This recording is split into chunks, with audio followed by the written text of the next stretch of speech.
Guys, welcome back to my channel.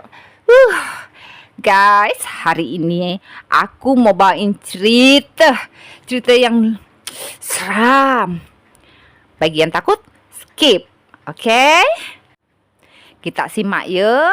Mohon maaf pula ya kalau misalnya bahasa aku kadang bahasa Melayu, kadang bahasa Indonesia.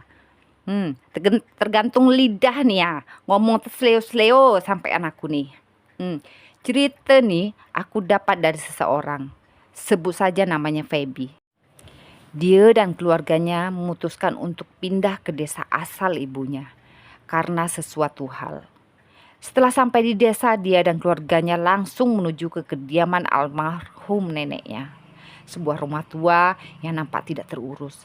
Karena setelah neneknya meninggal, rumah ini tak ditempati lagi. Pohon-pohon mulai rimbun di sekitar rumah.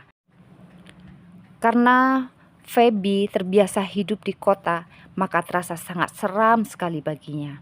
Singkat cerita, mereka mulai berkemas dan membersihkan rumah.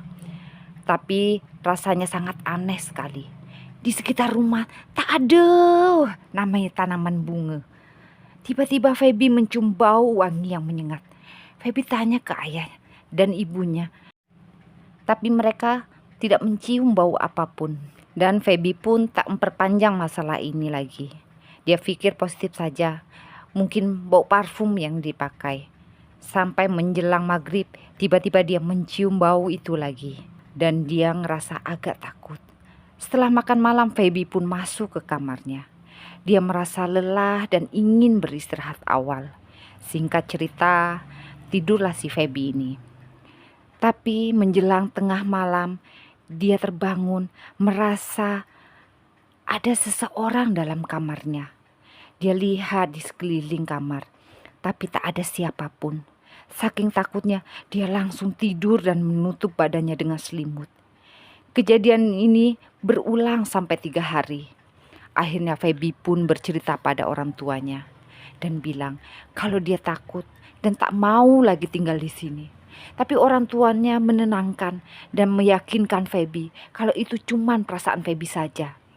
Sampai suatu hari Feby mendengar ada yang memanggilnya.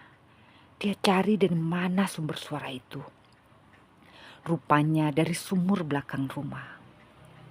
Karena takut ada yang masuk ke sumur, maka Feby pun memeriksa sumur itu. Entah apa yang terjadi. Tiba-tiba Feby tersadar dari pingsannya. Kata orang tuanya, dia ditemukan di dalam sumur itu. Feby pun bingung apa yang terjadi. Dia tidak ingat apa-apa. Yang dia ingat cuma ada yang memanggilnya dari dalam sumur tua itu. Akhirnya orang tua Feby memanggil tetua yang ada di kampung itu dan menceritakan apa yang terjadi. Tetua kampung pun datang untuk melihat Feby dan juga melihat sumur tua itu. Bertanyalah tetua pada Feby, apa Feby pernah ke sumur ini sebelumnya? Feby pun menjawab, pernah Pak. Apa yang Feby lakukan di sini? Feby pun menjawab, dia membuang alas kotoran haidnya karena bingung mau membuang kemana. Belum ada tong sampah karena mereka baru pindah.